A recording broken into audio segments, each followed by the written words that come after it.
Can everybody see? Yeah. Okay. Okay. So we are going to take, and actually, before I even go any further, what is everybody's opinion? Is 1 point easier for you, or was it 2 point?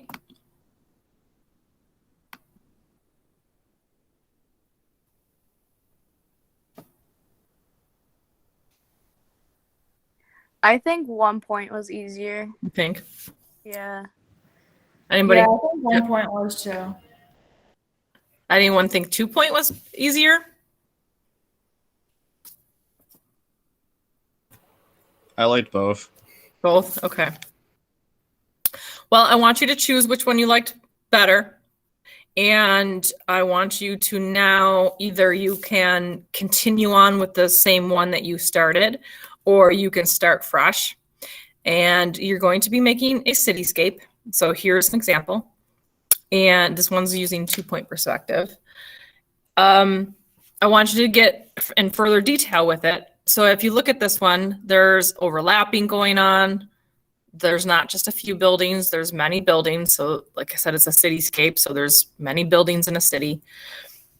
All different shapes and sizes and things going on. You can see all the details with windows. You can see things that they added, like trees, little stop signs, little bench. Someone here added stairs, a little overhang over here.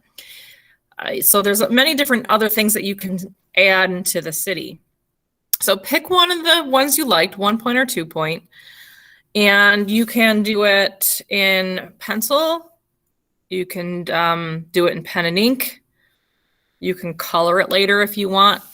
It's not necessary.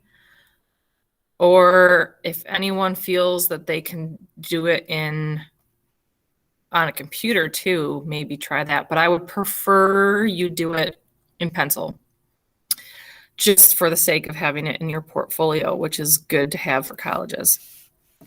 Okay, so here's another one doing 2 point. You can see even in this one, they added some cars. And then just looking at the details in some of these buildings here, just the little subtle things that can add to it, you know, like these little, like the architecture above the windows even. And even just adding more lines into a building will give it some more character. Let's see. This one, I don't even know what this is. This looks more like 3 point perspective, so I'm not going to show you that one. Let's see. Okay, here's one that was done digitally. Here's one done in color pencil.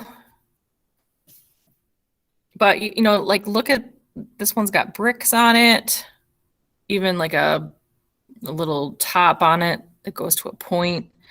Some of these windows are like kind of doubled up to see the window pane. Just adding like subtle little details like that will make it more interesting.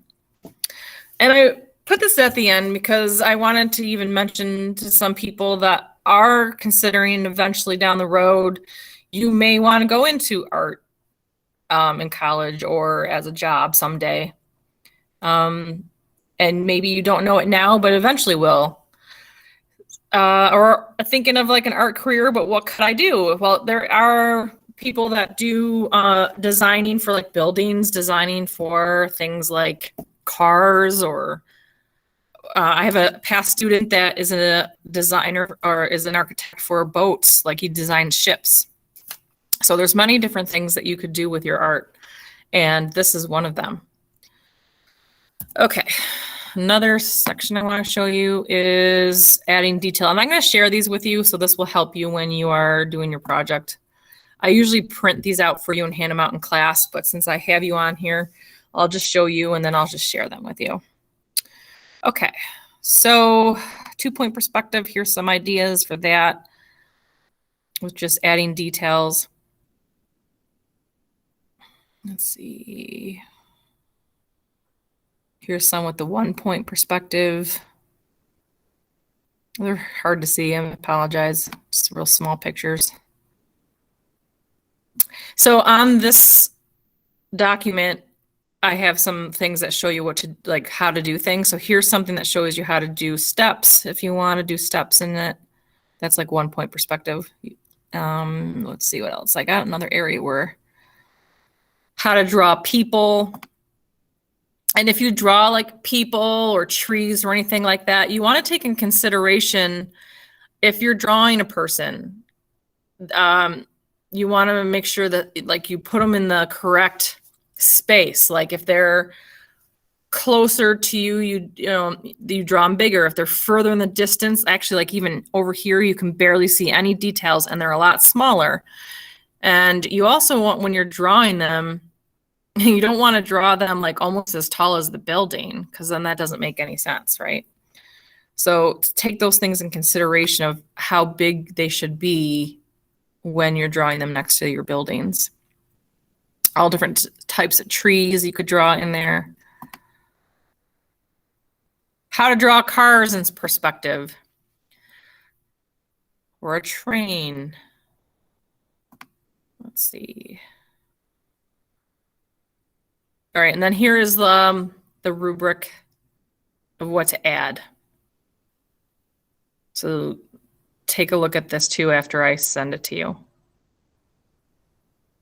But it just kind of tells you kind of what I just talked about. 1 or 2 point perspective. You want to do, so like if you're going to go off the one that you already started, you know, you want to make sure that you're adding more buildings to it. I want you to do some of the buildings on your own. Before it was going along with what I did, and now what more can you do to it with yourself, like with adding more buildings, overlapping, and adding detail. Okay.